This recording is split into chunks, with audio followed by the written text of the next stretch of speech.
പരമ്പരാഗതമായി LDF-നൊപ്പം ഉറച്ചു നിൽക്കുന്ന മണ്ഡലങ്ങളുള്ള ജില്ലയാണ് കോഴിക്കോട്. 2016, 2021 നിയമസഭാ തെരഞ്ഞെടുപ്പുകളിൽ ജില്ലയിലെ 2 മണ്ഡലങ്ങൾ ഒഴിച്ച് ബാക്കിയുള്ളവയെല്ലാം LDF ജയിച്ച് കയറിയവയാണ്.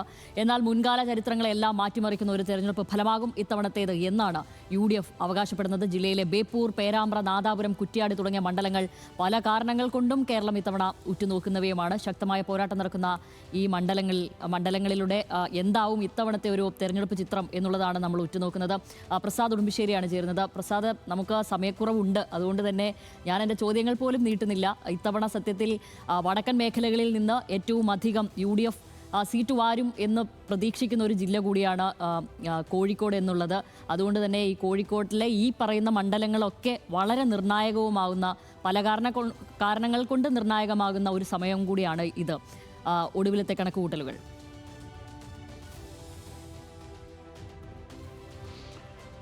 ശ്യാമിലി, ഇതിൽ കഴിഞ്ഞ 20 വർഷമായി കോൺഗ്രസിന് ഒരു MLA കോഴിക്കോട് ജില്ലയിൽ ഇല്ല എന്നുള്ളത് തന്നെയാണ് അവരെ സംബന്ധിച്ചിടത്തോളം ഒരു പ്രധാന വെല്ലുവിളി. അതിന് ഇത്തവണ മാറ്റം വരും എന്നതാണ് അവരെ ആത്മവിശ്വാസമായി പറയുന്നത്. നാദാപുരം, അതോടൊപ്പം തന്നെ കൊയിലാണ്ടി തുടങ്ങിയ മണ്ഡലങ്ങളിലെല്ലാം തന്നെ വലിയ വിജയമുണ്ടാകുമെന്ന പ്രതീക്ഷ UDF-നുണ്ട്, കോൺഗ്രസിനുണ്ട് എന്നുള്ളത് പറയുന്നു. കഴിഞ്ഞ തവണ 2 സീറ്റ് മാത്രമാണ്, 13-ൽ 2 സീറ്റ് മാത്രമാണ് ഉണ്ടായിരുന്നത്, കൊടുവള്ളിയും വടകരയും. അതിന് പുറമെ നേരത്തെ പറഞ്ഞ പോലെ നാദാപുരവും കുറ്റ്യാടിയും കൊയിലാണ്ടിയും എല്ലാം വിജയിക്കാൻ കഴിയുമെന്ന് അവർ പ്രതീക്ഷിക്കുന്നു.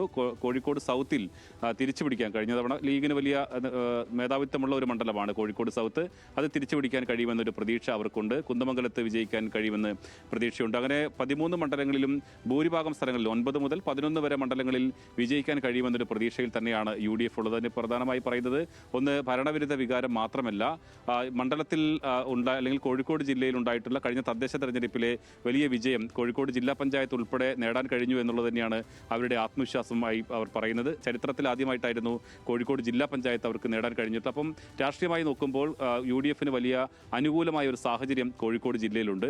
അതുകൊണ്ടുകൂടിയാണ് UDF ഇങ്ങനെ കണക്കുകൂട്ടുന്നത്. എന്നാൽ LDF പറയുന്നത് കൂടിപ്പോയാൽ 3 സീറ്റ്, അതായത് നിലവിൽ 2 സിറ്റിംഗ് സീറ്റ് UDF-ന്റെ, അതിന് പുറമെ 3 സീറ്റ് കൂടി ഒരുപക്ഷെ നഷ്ടപ്പെട്ടേക്കാം എന്നുള്ളതാണ്. പൂർണ്ണമായും ഒലിച്ചു പോകുന്ന ഒരു സാഹചര്യം ഉണ്ടാകില്ല എന്നതുകൂടി LDF വിലയിരുത്തുന്നു.